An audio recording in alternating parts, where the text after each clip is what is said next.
President Joe Biden নির্বাচনের আগে Mexico সীমান্ত নিয়ে কঠোর অবস্থান নিয়েছেন। শরণার্থীদের ভিড় এবং রাজনৈতিক চাপ বেড়ে যাওয়ায় দেশের দক্ষিণ সীমান্ত সাময়িক বন্ধ রাখার নির্বাহী আদেশ দিয়েছেন তিনি। বাইডেনের আদেশ অনুযায়ী মেক্সিকো সীমান্তে দৈনিক ২৫০০-এর বেশি অবৈধ অনুপ্রবেশকারী গ্রেফতার হলে সীমান্ত অভিবাসন প্রত্যাশীদের জন্য বন্ধ করে দেয়া হবে। এক ঘোষণায় হোয়াইট হাউস জানিয়েছে, সীমান্ত বন্ধের নতুন এই আদেশ মঙ্গলবার মধ্যরাত থেকেই কার্যকর। তবে বর্তমানে সীমান্তে অবৈধ অনুপ্রবেশকারীর সংখ্যা আদেশের উল্লেখ করার সংখ্যার তুলনায় অনেক বেশি। ফলে আদেশ সই হওয়ার পরেই সীমান্ত বন্ধ করে দেয়া হয়। সুতরাং অভিবাসন প্রত্যাশীরা মেক্সিকো সীমান্ত দিয়ে প্রবেশ করতে পারবেন না। আদেশে আরও বলা হয়েছে, কেউ অনুপ্রবেশ করলে সঙ্গে সঙ্গে তাকে মেক্সিকোয় ফিরিয়ে দেওয়ার ব্যবস্থা করতে হবে।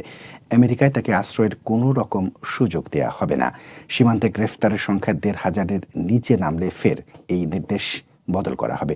তবে অভিভাবকহীন নাবালকেরা এই আইনের অন্তর্গত নয় বলে আদেশে জানানো হয়েছে। আর পরিকল্পনা করে নিয়ম মেনে যে কেউ শরণার্থী হওয়ার আবেদন করতে পারেন।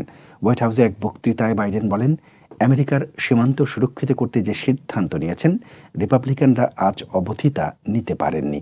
কিছু অভিবাসন কর্মী ইতিমধ্যেই এই পদক্ষেপের সমালোচনা করেছেন। প্রেসিডেন্ট বাইডেনের সময়ে ৬ মিলিয়নেরও বেশি অভিবাসীকে অবৈধভাবে যুক্তরাষ্ট্রে প্রবেশ করা বন্ধ করা হয়েছে।